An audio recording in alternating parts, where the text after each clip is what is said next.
शान्ताकारं भुजगशयनं पद्मनाभं सुरेशं विश्वाधारं गगनसदृशं मेघवर्णं शुभांगं लक्ष्मीकान्तं कमलनयनं योगभिर्ध्यानगम्यं वन्दे विष्णुभवहरं सर्वलोकैकनाथं मङ्गलं भगवान् विष्णु मङ्गलं गरुडध्वज मङ्गलं पुण्डरीकाक्ष मङ्गलाय तनोहरि।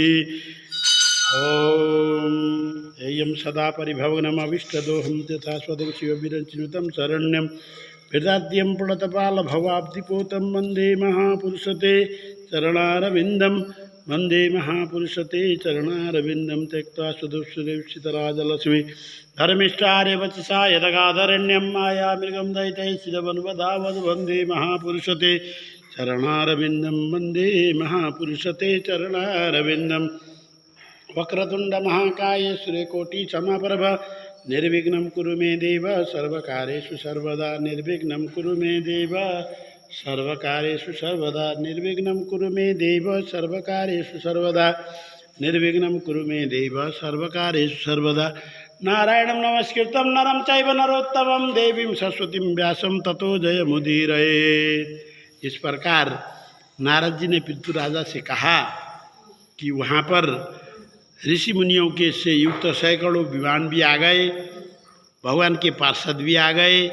वह शांत तथा गाद्यवाद के कारण अद्भुत स्वरूप को प्राप्त हुआ गया क्षेत्र भगवान के आगमन से, भगवान के पार्षदों के आगमन से, सभी 33 कोटि देवी देवता ऋषिगण के आगमन से वह पवित्र हुआ। तब भगवान विष्णु ने अपने सात्विक भक्त को, उस ब्राह्मण को गले से लगाया, अपने जैसा ही स्वरूप प्रदान किया, फिर उसे वैकुंठ लोक को ले गए। भगवान विष्णु के साथ विष्णुदास को विमान में बैठ करके जाते हुए देख करके राजा चोल को आश्चर्यचकित हुआ। राजा चोल प्रदेश का राजा बनाया था ना हमने, चोल देश का राजा। राजा चोल को बहुत आश्चर्यचकित हुआ। वह अपने गुरु के पास जाकर के उन्होंने गुरु बनाए थे ना मुद्गल ऋषि को गुरु बना करके, मुख्य आचार्य बना करके बड़े बड़े यज्ञ कर रहे हैं। मुद्गल ऋषि के पास शीघ्रतापूर्वक जा कर के उन्होंने उनको बुलाया और बोले कि राजा चोल बोल रहे हैं, जिनकी भक्ति करी मैंने, जिस आदमी के साथ स्पर्धा करके प्रतिशोध की भावना से के कारण मैंने इतने बड़े बड़े यज्ञ किए, इतने बड़े बड़े यज्ञ में दान आदि कर्म किए। वह ब्राह्मण विष्णु रूप धारण करके वैकुंठ को जा रहा है। देखो उस विमान में देखो, जिस ब्राह्मण के साथ मेरी प्रतिस्पर्धा हुई थी, जिसको मैं ये कह के आया था कि देखो सबसे पहले तुम तुलसी के पत्र से अर्चना करने वाले, जिनके पास कुछ नहीं है दान करने के लिए, ऐसे लोग स्वर्ग जाते हैं। भगवान विष्णु का स्वरूप धारण करके स्वर्ग जाते हैं, या मेरे जैसे दानी लोग बड़े बड़े यज्ञ करने वाले जाते हैं, वो मैं तुम्हें दिखाऊंगा। शीघ्र ही मैं विष्णु का रूप धारण करके तुम्हारे सामने चतुर्भुज रूप धारण करके तुम्हारे पास आऊँगा, कह के मैंने जो स्पर्धा करके आकर के उस ब्राह्मण के विरुद्ध में मैंने यज्ञ किया था, वह यज्ञ आज असफल हो गया। देखिए, जिस आचार्य के सामने जजमान ऐसे गड़गड़ाए, जो यज्ञ मैंने इतने खर्चे के साथ यज्ञ करा था, वह यज्ञ असफल हो गया। कहते तो उस ब्राह्मण की क्या बीतती होगी बेचारे की। मैंने दीक्षा, विष्णु यज्ञ की दीक्षा लेकर के अग्नि के भीतर हवन किया, ब्राह्मणों को दान आदि से संतुष्ट भी किया, मुँह मांगा दान दिया था। मैं समझता था कि नैवेद्य आदि से देवता अवश्य प्रसन्न होंगे। मैंने जो भी चढ़ाया, नैवेद्य बोल रहा है, सोना चांदी हीरा मोती कौस्तुभ मणि, क्या नाम नहीं ले रहा है, अब इसकी भी खिसक गई। ये कह रहा है कि मैंने जो भी नैवेद्य अर्पण किया था, नैवेद्य अर्पण करने से, यज्ञ में आहुति डालने से भगवान नहीं मिलते। इस बात की आज मेरे सामने प्रूफ हो गई। राजा कहता है यज्ञ करने से, नैवेद्य चढ़ाने से, यज्ञ करने से, प्रभु को रत्न आदि से पूजा करने पर भगवान खुश नहीं होते, परंतु हरि ने तो केवल भक्ति से ही प्रसन्न होकर उस ब्राह्मण को दर्शन दे दिया। जलन हो रही है उसको, सिर्फ भक्ति से, कुछ नहीं चढ़ाया उस ब्राह्मण ने, तुलसी दल और जल के अलसिवाया, जल पत्ते जो मिले वही चढ़ाया, और सिर्फ उसने भक्ति किया जिंदगी भर, क्योंकि उसके पास इतना नहीं था जो चढ़ा सके, दान पुण्य कर सके। आज भगवान ने उसको दर्शन दे दिया। इससे यह निश्चित हुआ कि दान और यज्ञ आदि से विष्णु प्रसन्न नहीं होते, वे तो केवल भक्ति से ही प्रसन्न होते हैं। अब ब्राह्मण से क्या दुश्मनी लेना, जो हुआ सो हो गया। गुरुदेव उद्गल ऋषि से कह रहा है जो हुआ सो हो गया। अब इसमें यह निश्चित हुआ कि दान और यज्ञ आदि से भगवान प्रसन्न नहीं होते, और इसी कारण उन्होंने मुझे दर्शन नहीं दिया। उस ब्राह्मण को जो भक्ति से उत्पुत था उसी को ही दर्शन दे करके उसको स्वर्ग ले गए, अपना रूप प्रदान करके स्वर्ग ले गए, दर्शन दिए, मुझे दर्शन नहीं दिए। नारद जी बोले, यह कह करके राजा अपने भांजे, बहन का बेटा, राजा का संतान क्यों नहीं हुआ, इस विषय में कहा जाए। देखिए वो हमेशा ब्रह्मचर्य का पालन करता था। क्यों? क्योंकि छोटे से ही उसकी यज्ञ में प्रवृत्ति थी, छोटे से ही पूजा पाठ अनुष्ठान, कार्तिक स्नान, माघ स्नान, विधि स्नान सब करता था, व्रत करता था। तो हर समय परहेज, हर समय परहेज, ब्रह्मचर्य का पालन। बड़े बड़े यज्ञ करने बैठ जाता है, हजारों साल के लिए यज्ञ लेके बैठ जाता है, तो वहाँ पे सब परहेज करवा देते। ब्रह्मचर्य का पालन करो महाराज कह देते तो मन नहीं पड़ेगा। इस चक्कर में उसकी कोई संतान हुई नहीं थी अभी तक। इसीलिए उस राज्य का नियम अनुसार राजा की संतान न होने पर वही खून तो है, बहन का बेटा भांजा, भांजे को भी राजा बनाया जा सकता है, ऐसा नियम उस देश में था। इसीलिए उसने अपने भांजे को राज उत्तराधिकारी नियुक्त करके यज्ञ स्थल में जाकर के अग्निकुंड के आगे खड़ा होकर के बोलने लगा। उच्च स्वर में भगवान विष्णु को संबोधित करते हुए इस प्रकार वह बोला। यज्ञ कुंड के सामने गया और जोर से चिल्लाते हुए उच्च स्वर में उसने भगवान विष्णु से कहा, हे विष्णु, मुझे गलती मेरी थी, उसने महसूस किया आज मुझे भक्ति के लिए, हाँ राम राम भक्ति के लिए, सुन रहे जी, क्या ज्ञान पंडित जी उनका पंडित टाइम का वो ये घट रहा है अभी तो, बर्थडे नहीं है, हाँ बढ़ते ही आ जाएगी।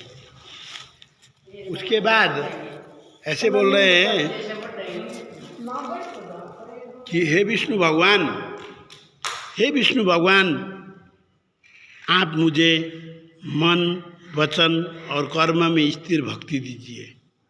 अब समझ गया ना वो, मैंने बेकार में मूर्खता करा, ब्राह्मण के साथ पंगा लिया, वो मैंने गलत करी। मुझे भी ब्राह्मण के पास जा कर के माफ़ी मांग के उनसे भक्ति के गुण सीख लेने चाहिए थे। अब ब्राह्मण नहीं रहे, ब्राह्मण चले गए स्वर्ग, ठीक है जी।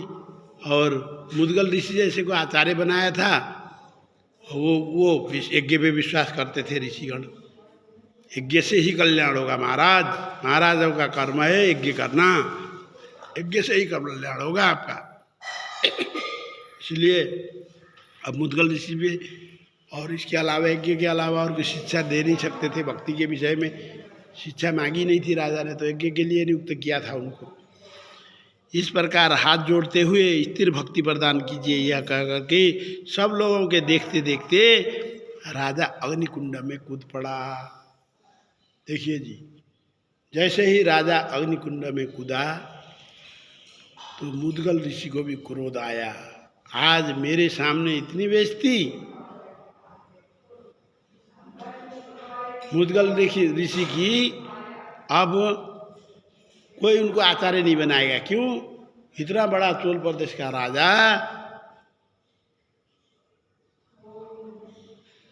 मुद्गल ऋषि को नियुक्त करके यज्ञ करने के बाद भी संतुष्ट नहीं हुआ और यज्ञ कुंड में कूद गया था। ये तो इतिहास में अब कहानी सुना रहे हैं ना, देखो ये कहानी बन गई ना।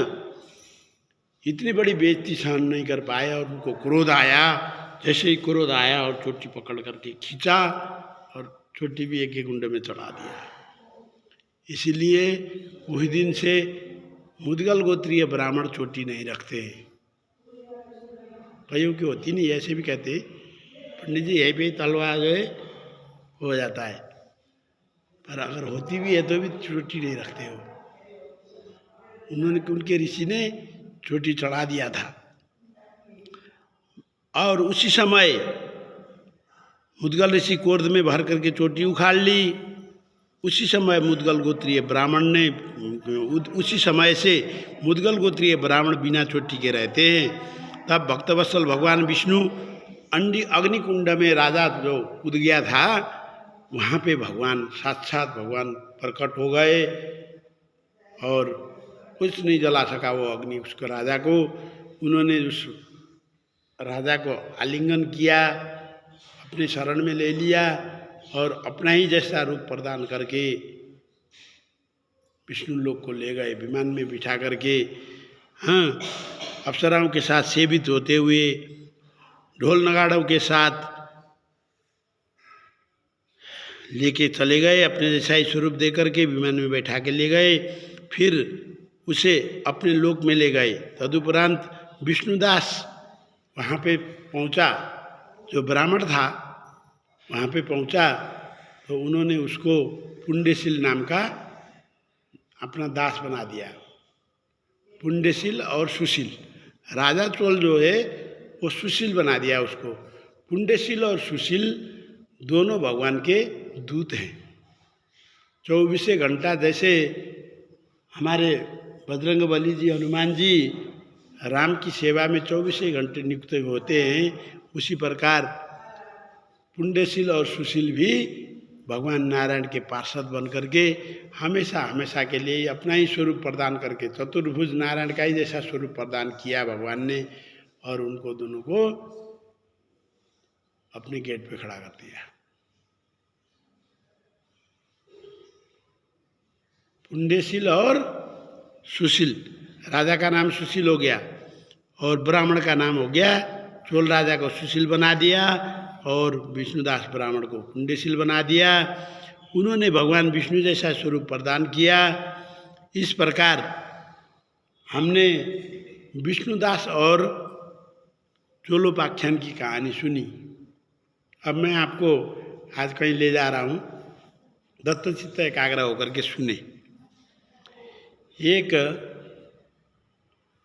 ब्राह्मण ब्राह्मणी दोनों ब्राह्मण एक कस्बे में रहते थे। वो ज्ञानी ध्यानी थे, तपस्वी भी थे। वो जो है अपनी पंडितानी के साथ वो दोनों आराम से सुखपूर्वक रह रहे थे। उनकी संतान नहीं थी। संतान न होने के कारण वे दोनों हमेशा शिव जी की सेवा में रत रहते थे, गणेश जी की सेवा में रत रहते थे।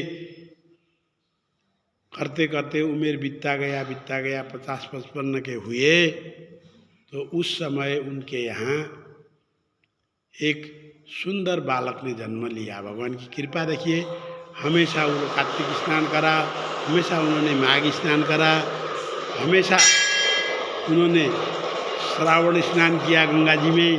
सावन में का महीना भी तो शिव जी का है। इस तरह से हर आने वाले 4 त्योहारों में व्रत तीर्थों में जाते थे, खूब तपस्या करते थे। भगवान की तपस्या के फलस्वरूप भगवान ने उनको एक सुंदर बालक दिया। 55-60 का उम्र हो चुका है। तो उसी दिन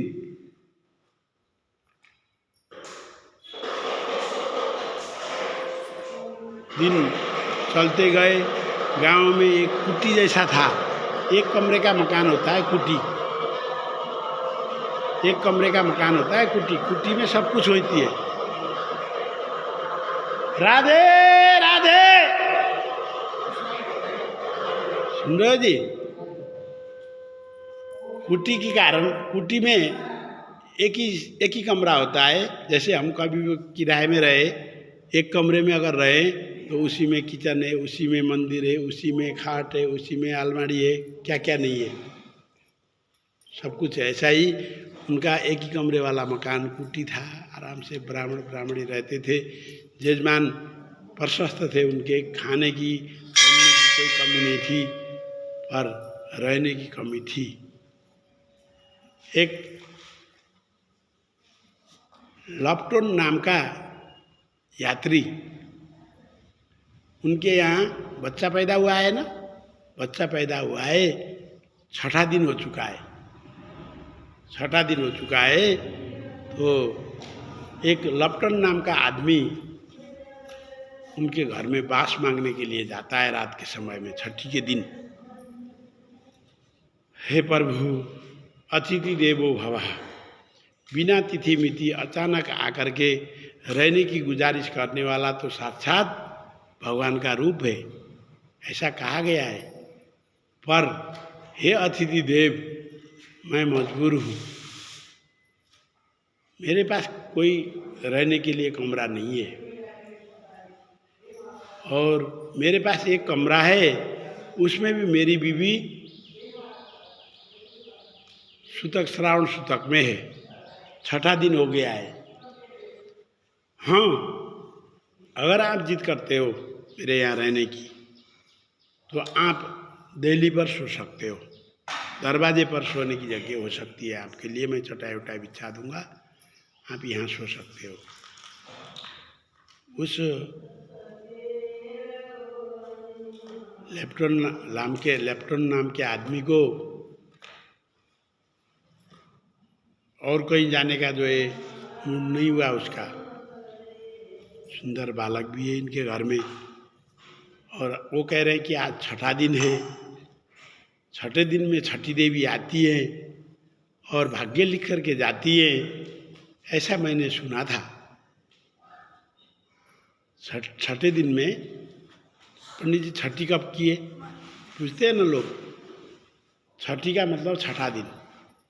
6ठे दिन की शाम को भाग्य लिखने के लिए इंद्र देवता भवानी छठी देवी को भेज देते हैं।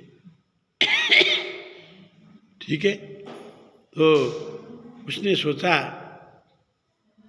अब कहीं बाहर पेड़ पौधे के नीचे रहूँगा तो रात भर मुझे ये टेंशन होगी कि कहीं सांप आके काटेगा, बिच्छू आके काटेगा, मुझे टेंशन में नींद नहीं आएगी। यहाँ तो शकुन भरी नींद तो सो सकता हूँ मैं, नहीं भी सोया तो चलो आराम से तो बैठ सकता हूँ, भय तो नहीं होगा, ऐसा उसने महसूस किया। और उसने दरवाजे में दिल्ली में सोने को भी वो तैयार हो गया। अब ब्राह्मण बेचारा अपनी पत्नी की सेवा में ही बिजी था, खाना वाना कुछ पूछा ही नहीं उसने, रहने के लिए बास मांग रहे थे लेप्टन ने, तो दे दिया। वो नास्तिक आदमी था, सिर्फ उसको ये सिखाया गया था कि सूर्य अर्घ देना चाहिए, सूर्य की पूजा करते ही सबकी पूजा हो जाती है, इतना उसको अपने परिवार से ज्ञान मिला हुआ था। बस सवेरे नहाता भी था, नहा करके सूर्य अर्घ देता था, उसके बाद और कुछ नहीं करता था। वो अमीर था बहुत, पैसा इतना था उसके साम्राज्य में कि दूसरा कुबेर धरती में वो। तो रात में उसने सोचा, अरे आज तो 6ठा दिन है, कह रहे हैं ब्राह्मण देवता, कह रहे हैं कि आज 6ठा दिन है, आज तो छठी माई आएगी, देखते कैसे आती है। सुना तो है छठी को छठी देवी आती है, आशीर्वाद दे के जाती है, जिंदगी का भाग्य लिख के जाती है, इसीलिए सजावट है, दीपक जला रखा है ब्राह्मण ने अंदर कमरे में कि छठी देवी के स्वागत के लिए। और तो कुछ कर नहीं सकते क्योंकि सूतक में होते हैं ना हम, तो वहाँ खाना पिलाना इधर उधर तो नहीं कर सकते, परिवार तो परिकार भोग लगाना ठाकुर जी को कुछ नहीं कर सकते, मंदिर तो बंद होता है। फिर भी उनकी स्वागत के लिए एक जोत जला के रखा था और बालक के सिर पे एक कापी और पेंसिल लिखने वाला वो रख दिया जाता है। तो जैसे ही मध्य रात हुआ 2-2:30 के टाइम में दो सुंदर कन्याओं का रूप धारण करके छठी देवी वहाँ पहुँच गई। अब वो जो लेफ्टन था वो क्या सोच के बैठा है कि कैसे आती है छठी देवी, कैसी होती है, क्या क्या भाग्य लिखती है, कैसे लिखती है। लोग कहते हैं होता है नहीं होता है, उस विषय में तो आज पता चलेगा। तो जैसे ही वो दो देवियाँ स्वर्ग से आई, दरवाजे में पहुँची तो उसने तलवार उठाया और दरवाजा में जो है बोला कि आप कौन हो, किस लिए आए हो। और तो पूछा तो वो बोली हम छठी देवी है, भाग्य का बच्चे का भाग्य लिखने के लिए आए। बोले मुझे बताओ फिर क्या लिखोगे, तभी जाने दूंगा अंदर। वो बोली नहीं नहीं ये तो बताने की बात नहीं होती। हाँ, अगर आप हमें अंदर जाने की आज्ञा देते हैं तो मैं वापस होते समय हम आपको बता देंगे कि हमने उसके भाग्य में क्या लिखा। ठीक है, इस तरह से शर्त हुआ, शर्त वो भी मंजूर कर गया। ठीक है, जाते समय बता देना। उनका काम है तो अदृश्य रूप में भी अंदर घुस करके लिख के जाएंगी। परियों को कौन रोक सकता है। उसने कहा कोई बात नहीं, जाते जाते तो भाग्य बता देंगी। अंदर करने दे दिया, अंदर चली गई देवियाँ, जा करके उन्होंने भाग्य लिखा, बच्चे को आशीर्वाद दिया और उसके बाद वापस आ रही थी तो गेट में रोक लिया उन्होंने। लेफ्टन ने रोक लिया, पूछा अपने लड़के का क्या भाग्य लिखा। यहाँ से 36 योजन की दूरी में एक लेफ्टन नाम का आदमी रहता है। छठी देवी कह रही है यहाँ से 36 कोस की दूरी में एक लेफ्टन नाम का आदमी रहता है। उसकी एक सुंदर कन्या हुई है, 1-1.5 साल की है। इस बालक का विवाह उस कन्या के साथ होगा और वो उसका जो धन संपत्ति है उस सब का भोग चलन यही बालक और उसकी पत्नी करेंगे, क्योंकि उसका बेटा एक्सीडेंट में मारा जाएगा।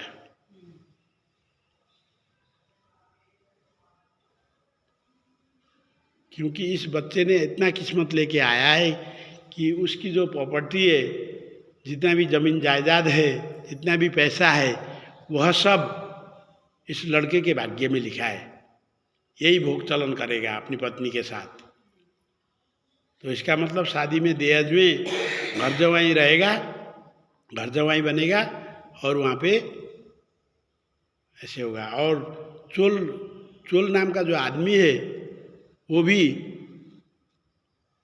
बाद में विरक्त होकर के संन्यास जीवन धारण करेगा। सब प्रॉपर्टी छोड़ के वह जंगल की तरफ चला जाएगा। इस तरह से बोल करके छठी देवी चली गई। अरे वो आदमी तो मैं हूँ, वो सोच रहा है अब वो आदमी तो मैं हूँ। मैंने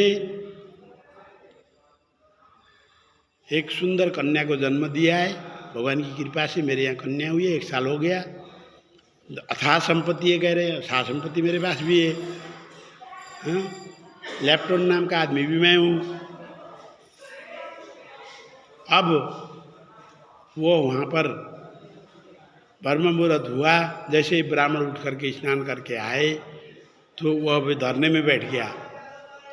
मुझे इस बालक की परवरिश करनी है, मुझे ये बालक दे दो, मैं बड़ा बनाऊंगा। आपके यहाँ क्या है बेचारे, देखो आपने खाना भी नहीं पूछा मेरे पास, मेरे को रात में आया हुआ अतिथि कह रहे थे आपने मुझे खाना भी नहीं पूछा। ये बालक बेचारा कैसे आप पालोगे इसको, बहुत कष्टकर जीवन है आपके यहाँ। इस बालक को बड़ा साम्राज्य का अधिपति बनाऊंगा मैं, मेरे पास अथाह संपत्ति है, नहीं ये विश्वास करते हो तो ये लो रख लो। इतना बड़ा बड़ा है, पैर में पहनने वाले, हाथ में पहनने वाले कड़े निकाल करके चरणों में रख दिया। ये लो जी, इतने धन से आप लोग सुखी रहोगे। मैं ये नहीं कह रहा हूँ कि आप लोग पुत्र मुझे बेचो, मुझे सिर्फ 10 साल तक इसकी सेवा करने दो, उससे ज़्यादा मेरी आयु भी नहीं है, मेरे पास बेटा संतान नहीं है। इस तरह से उसने गिड़गिड़ाया तो मजबूर होकर के ब्राह्मण दंपति भी बेटे को परवरिश के लिए देने को तैयार हो गए। 10 ही साल तो है और हमारे यहाँ इतना खा भी नहीं पाएगा बेटा, कम से कम ये तो अच्छे घराने में पलेगा। ऐसा सोचते हुए माँ ने भी करुणा आई, पिताजी को भी करुणा आया और बालक को उसके हाथ में दे दिया गया। वह दुष्ट बालक को लेकर के गया, जा कर के नदी के किनारे फेंक करके आगे बढ़ता रहा। देखा अब उस भाभी को, जो छठी देवी है, जो भाभी लिखने आई थी, जो भाग्य लिखने आई थी, अब उसके भाग्य को पलट नहीं सका तो मैं भी लेफ्टन नाम का आदमी नहीं हूँ। कैसे राज करेगा ये? मेरी जिंदगी भर की कमाई में ही कैसे राज करेगा आप? अब यहीं पे किनारे पे छोड़ करके निकल गया, क्योंकि सियाल, बाघ, भालू जो जंगली जानवर होते हैं पानी पीने के लिए आएंगे, बच्चे को देख के खा करके सुहा कर देंगे। रातों रात जो है वहाँ पर बच्चे को छोड़ करके आगे निकल गया। आगे निकल गया। ब्राह्मण सुबेरे सुबेरे, एकादशी का दिन था, गंगा स्नान करने के लिए गए तो वहाँ पे भगवान की कृपा से बालक सुरक्षित था, रो रहा था, चिल्ला रहा था भूख के कारण। ब्राह्मण ने स्नान किया, उसके बाद जाकर के बालक के पास उसको गोदी में लिया तो पहचान लिया, है तो मेरा बेटा है। अरे वो तो दुष्ट निकला, जो लेफ्टन नाम का आदमी था वो बहुत दुष्ट निकला। उस ने तो हमारे साथ बहुत बड़ा धोखा किया, उसका नरक में वास हो, उसकी कभी मुक्ति ना हो, ऐसे ऐसे आशीर्वाद देते हुए ब्राह्मण ने बच्चे को ले आए, घर में ला करके अपने हिसाब से परवरिश करा। जब लड़का 16-18 साल का हुआ, नौजवान हुआ, उस टाइम वह लेफ्टन नाम का आदमी फिर मेहमान बन के शाम को घर में आया। क्या क्या हालचाल है इनके देख लेते हैं। क्या जब घर में आया और उसने परिचय दिया, देना भी पड़ा। अरे तू तो वही है, छली है तू तो, क्या छलने के लिए आया फिर? तू तो दुष्ट है, तेरे को तो मैं शराब देता हूँ। ऐसे चिल्ला चिल्ला करके बोलने लगे। वो गिड़गिड़ाया, पैरों में पड़ा, मैंने बहुत गलती करी, मैं शरणागत में हूँ, आपकी शरण में आया हूँ, शरणागत की रक्षा करो, आगे से मैं ऐसा नहीं करूँगा। मेरी एक सुंदर कन्या है, मैं इसका विवाह उसके साथ कर दूँगा और अथाह संपत्ति का मालिक बना दूँगा। हाँ, अगर मैं ये कहूँगा कि आपको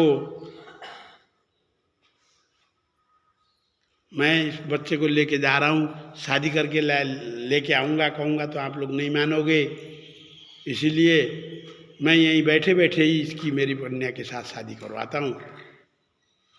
ऐसा सोच करके उसने जो है एक चिट्ठी लिखी। चिट्ठी लिखी है उसने बड़े बेटे के नाम। उसका जो बेटा था ना, बड़ा बेटा है, छोटी बेटी है, बेटे के नाम चिट्ठी लिखा और कहा कि मैं सेनापति लेफ्टन बोल रहा हूँ, मैं बड़े बेटे से गुजारिश करता हूँ कि यह पत्र लेकर के आने वाले को तुरंत मार दिया जा रहा है, उसको वहीं पे ठिकाने लगा देना। कह के वह अपने बेटे को चिट्ठी लिखा और उस बालक को कहा कि जाओ, इसमें मैंने चिट्ठी लिख दिया है चिट्ठी लिख दिया है, चिट्ठी में सुनो, मैं पढ़ के सुना रहा हूँ, माँ बाप के सामने पढ़ के सुनाया। मैं मेरे बड़े बेटे, मेरे अपने भाई बंधुजन को यह सूचित करता हूँ कि इस बालक के साथ मेरी सुकुमारी कन्या का विवाह करके उनको यहाँ मेरे पास भेज दिया जाए। ये लिख के दे दिया जी मैंने, ठीक करा ना? कहा लेटर जो है उसमें डाला, खाम के अंदर डाला, पैक करा और बच्चे को पकड़ा करके अपना एड्रेस दे करके भेज दिया। लड़का बेचारा थका हारा पहुंचा था। पहुंचते पहुंचते उसके घर के पास में जो पानी का मुहान होता है, धार लगी होती है पानी की पहाड़ों में, तो पानी पीने के लिए उस लेटर को उसने साइड में रखा। पानी जैसे ही पानी पिया, थका हुआ था, और बगल में जो पेड़ लगा हुआ था उस पेड़ के नीचे, पीपल के पेड़ के नीचे जा कर के थोड़ी देर आराम करते करते उसकी आंख लग गई। उसी समय उस लेफ्टन नाम के आदमी की बेटी बंदेरे में पानी लेने के लिए आई, तो देखा साइड में एक लेटर पड़ा हुआ है, और सामने तो देखो कितना सुंदर बालक है, कितना हैंडसम बालक है।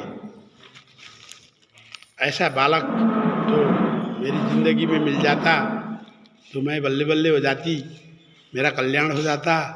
उसके मन में उस लड़के के प्रति प्यार जगा। वो पढ़ी लिखी थी, बड़े घराने की थी ना, पढ़ी लिखी थी। वो ब्राह्मण पुत्र बेचारा अनपढ़ गंवार था, कहाँ से पढ़ाते, वो खाने के लिए दिक्कत थी घर में।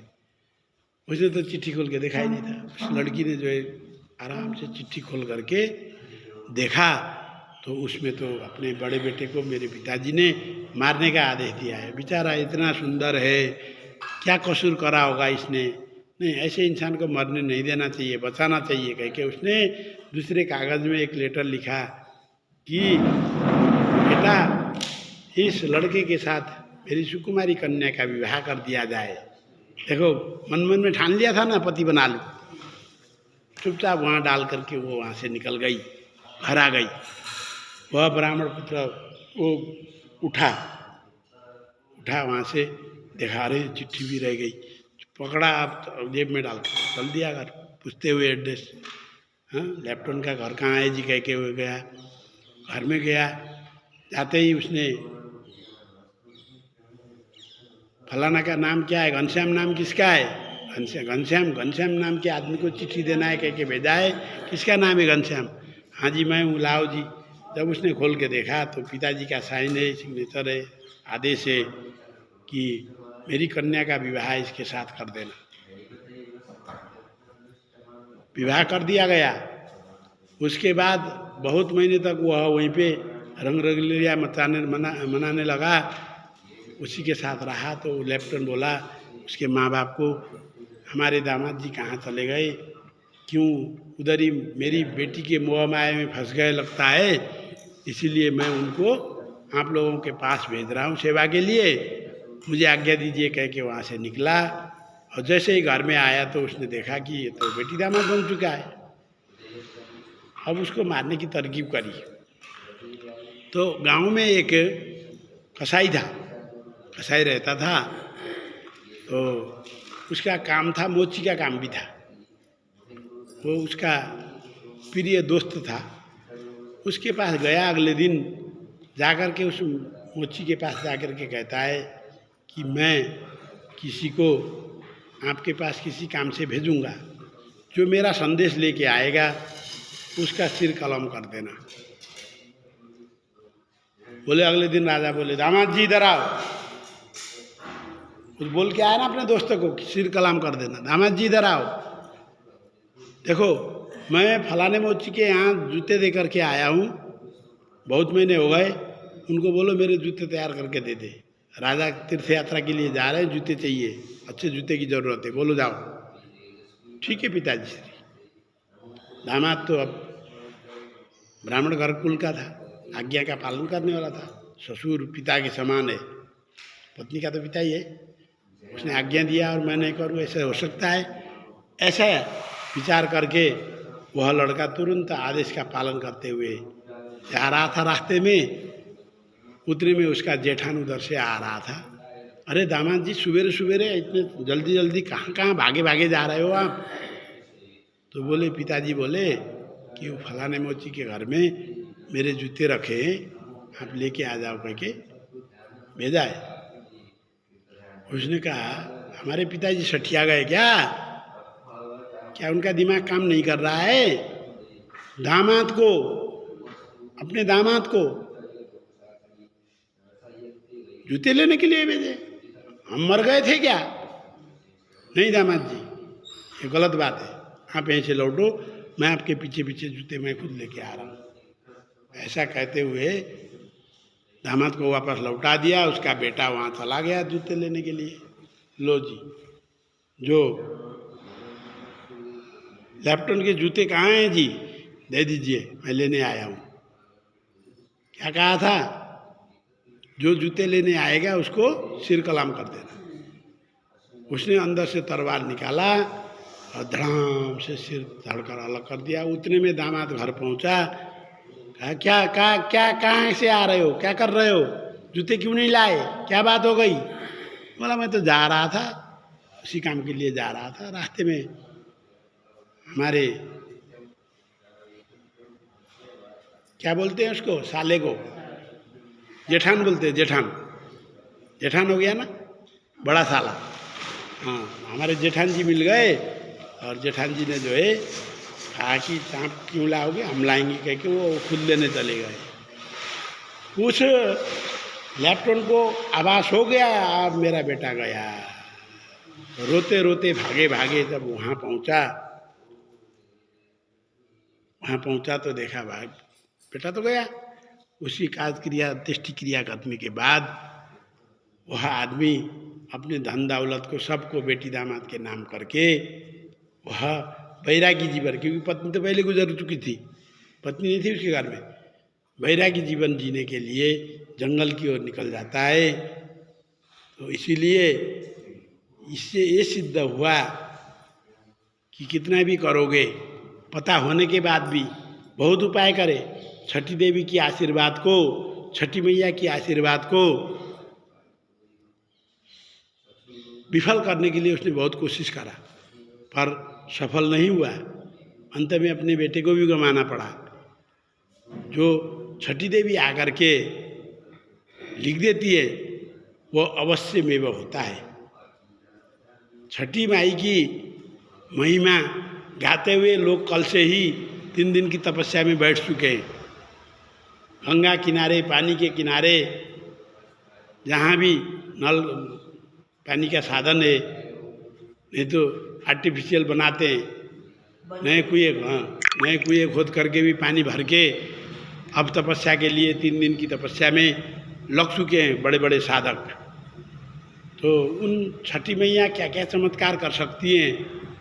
कौन है छठी मैया? सूर्य के उपासक जो होते हैं उनको छठी मैया की बड़ी कृपा होती है। हमारे यहाँ एक ही पूजा होती है छठी मैया की। संप्रदाय फर्क है, वो करने वाले अलग है, ठीक है जी। पर हम तो पहाड़ों से गए, जा कर के मधेश में जा कर के बैठे हैं, पर वहाँ के जो मधेसी लोग हैं, जो मधेसी लोग बोलते हैं उनको मधेसी लोग हैं, वो लोग छठ की बहुत प्रार्थना करते हैं। तालाब के किनारे, बड़े बड़े नदियों के किनारे धस चुके हैं। छठी मैया को मनाने के लिए वो व्रत करते हैं और इतने शरीर में रात भर रहना होता है। इतने पानी में शरीर को रख करके रात भर पानी के अंदर डूबे रहते हैं। इतनी कड़ी तपस्या होती है। उन साधक को छठी मैया सूर्य नारायण भगवान असीम कृपा प्रदान करें और ऐसी कठोर तपस्या करने वालों को हमारी तरफ से हृदय से हार्दिक मंगलमय शुभकामना देते हैं। आज का प्रसंग इसी के साथ यही विश्राम करते हैं। श्रीमन नारायण नारायण नारायण, भजमन नारायण नारायण नारायण, लक्ष्मी नारायण नारायण नारायण, सूर्य नारायण नारायण नारायण, चंद्र नारायण नारायण नारायण, लक्ष्मी नारायण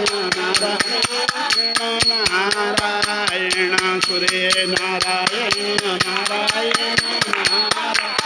नारायण,